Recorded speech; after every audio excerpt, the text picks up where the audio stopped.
In the Top 10s video today, we're going to be looking at the top 10 most insanely dedicated people. And in at number 10, it's the guy who's updated Wikipedia thousands of times to correct the same mistake.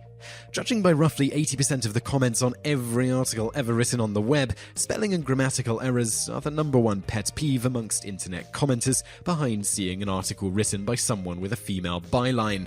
For most people, silently seething inside or perhaps leaving a terse comment about an incorrect usage of the word your or a misplaced apostrophe is enough. But for Brian Henderson, though, that wasn't enough.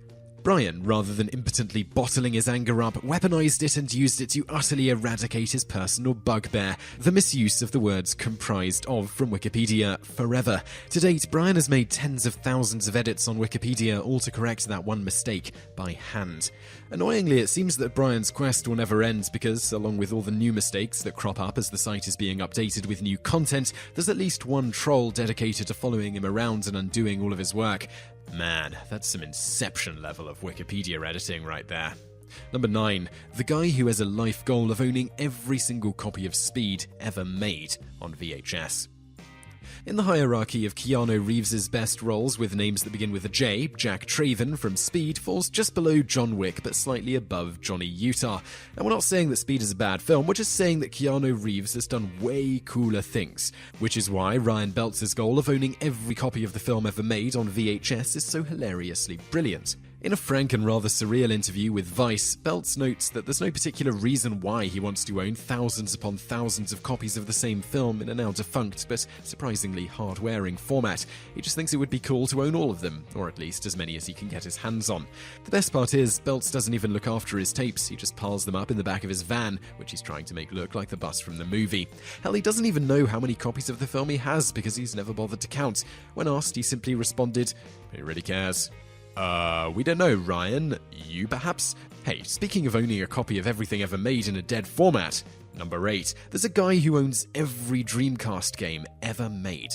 The Dreamcast is one of the many failures on behalf of Sega to defeat their eternal blood rivals Nintendo in the apparently never-ending console war. Like the Sega 32X and Sega Saturn before it, the Dreamcast was considered a riotously flaccid commercial failure, which is a shame because it had some pretty good games. And of course, there's a person out there who owns all of them, including a bunch of games he doesn't understand and will never play. Now, anyone who has a Steam account will tell you that sometimes you will buy a game because it's like $2 and then never play it simply because you never have the time. But this is different because Tom Enright has gone out of his way to buy video games he will literally never open and thus will never use for their intended purpose. This is kind of like buying a book that you will never read, only the book comes with a giant kick-ass set of plastic maracas that you can wave around like an idiot. You have to at least respect the resolve of a man who can resist playing with something that cool. Number 7. The Brazilian businessman who has secretly been buying up all of the world's vinyl records.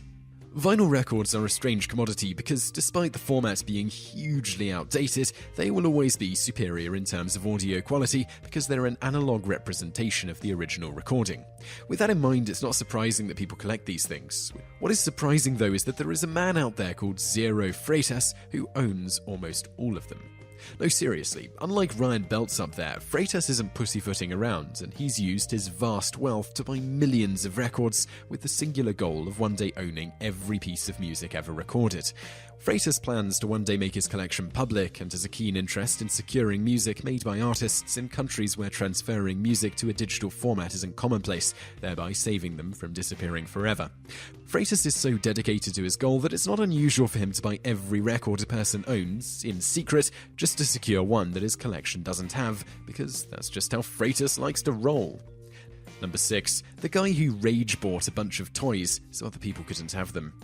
A while back, a story broke about some guy buying all of the apple pies in Burger King to spite an annoying kid, and how everyone thought it was awesome, even though it later turned out to be spectacularly fabricated and untrue. Imagine if that happened for real, only the guy buying everything did it just because he didn't want other people to be happy, not to teach a child an important lesson about moderation. That was the scenario in January earlier this year for eager gamers looking to get their hands on one of the latest bunch of Amiibos, not sure if I'm pronouncing that right, which are cool interactive figurines that are released by Nintendo. The guy identified as Dose reportedly bought 100 Amiibos of the character Rosalina purely so that her fans couldn't get one. He revealed that he had tens of thousands of dollars stockpiled so that he could do it again, just to annoy a few people who liked something he didn't. We feel it's important to note that every character that this guy had a problem with happened to be female, and that he was, shall we say, coarse in his choice of language describing his reasons for disliking them. That said, we can't fault the man on his dedication, even if he's apparently dedicated to just being generally unpleasant. Number 5. Ashton Kutcher bought every possible domain name for his daughter. Privacy is a big issue these days, and ever since the iCloud phone hacking scandal last year, celebrities especially are keen to keep people out of their damn business. Whereas some celebrities are happy just to barricade themselves in their mansions and occasionally take a swing at a member of the paparazzi, Ashton Kutcher looked at their efforts and said, "Amateurs." After the birth of his daughter, Kutcher and his wife went out and bought every domain name containing her name, because, to quote the man himself, "I don't want a porn site with my daughter's name." You might think that sounds extreme, but you know there's someone out there who would totally do that, and we're sure Kutcher doing this won't prompt someone to try and find the permutation on his daughter's name he didn't think of and register it online. Number 4. A guy bought every other seat in a cinema so couples couldn't sit together. Valentine's Day is often one of the most difficult days of the year to find a seat in a restaurant or cinema because almost everywhere is filled with couples. For most people, this is a minor inconvenience, but for one man in China, it was a personal insult. The man, who posted online under the name UP, was so incensed by the thought of young couples enjoying each other's company that he gathered a group of equally sad and lonely friends and booked out every other seat in the Shanghai cinema. He then took to online message boards to brag about his plan, which we're really sure helped him immensely on the whole getting a girlfriend front. Number 3. The man who owns the moon. In 1980, a man called Dennis Hope was looking for a way to make some money when he looked out of the window and saw the moon. After pondering for a moment, Hope half remembered that the 1967 Space Treaty said that no country could own the moon, but it didn't say anything about individuals. So he decided to write a letter to the UN and declare ownership of it, something no one has apparently thought of before. As it turns out, the treaty Hope was thinking of did actually specifically state that individuals can't own the moon, but that hasn't stopped him from selling off plots of land on it for decades. When asked to comment on the fact that he's essentially selling people useless pieces of paper, he responded by saying that because the moon isn't in the UN, he doesn't have to abide by their rules. You know, even though as a member of the United States, he couldn't own it in the first place. Number 2. The man dedicated to calling out rappers wearing fake watches.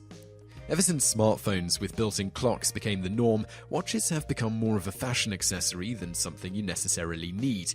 However, just because we don't need watches anymore doesn't mean they aren't still popular. Because really nice watches tend to cost Kanye levels of money, a lot of people resort to buying fakes, which is, well, a little sad. An Instagram user going by the name of Fake Watch Buster agrees with this sentiment and has dedicated his time, get it, to trawling through all of the swag, ballin', and living like an OG tags on the site and looking for and then pointing out fake watches, which, as you can imagine, results in some pretty hilarious reactions from wannabe rappers and even real rappers because, oh yeah, along with busting tryhards and posers, Fake Watch Buster has managed to catch out famous rappers like Ice-T, Rick Ross, and Soulja Boy. The best part is that according to the anonymous man himself, he hides his identity due to the inexplicable legal threats from jewelers selling fakes. He has no formal training in horology. He just likes watches. Number 1. The man who found love with math. Finding love is tough, but with the advent of online dating and the subsequent removal of the stigma surrounding online dating, it has never been easier. Still though, it can be a grueling and often demoralizing experience, especially when you get turned down or meet someone you don't feel like you could be joined at the hip with physically and metaphorically.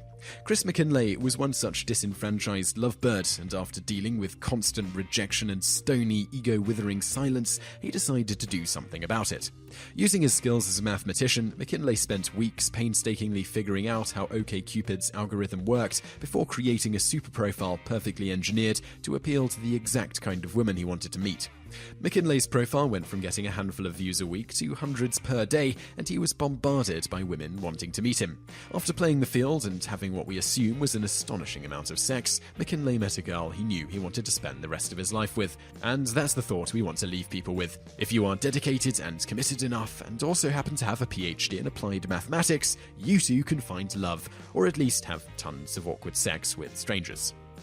So I really hope you enjoyed that video, and I'd love to know what you think of it, so please leave a comment below. I'm also going to link over to another video that you might enjoy, so just click on that thumbnail on the screen now, and don't forget to subscribe to our channel because we put out a new video 7 days a week, and you can also visit us online. Just go to TopTenz.net. Thanks for watching.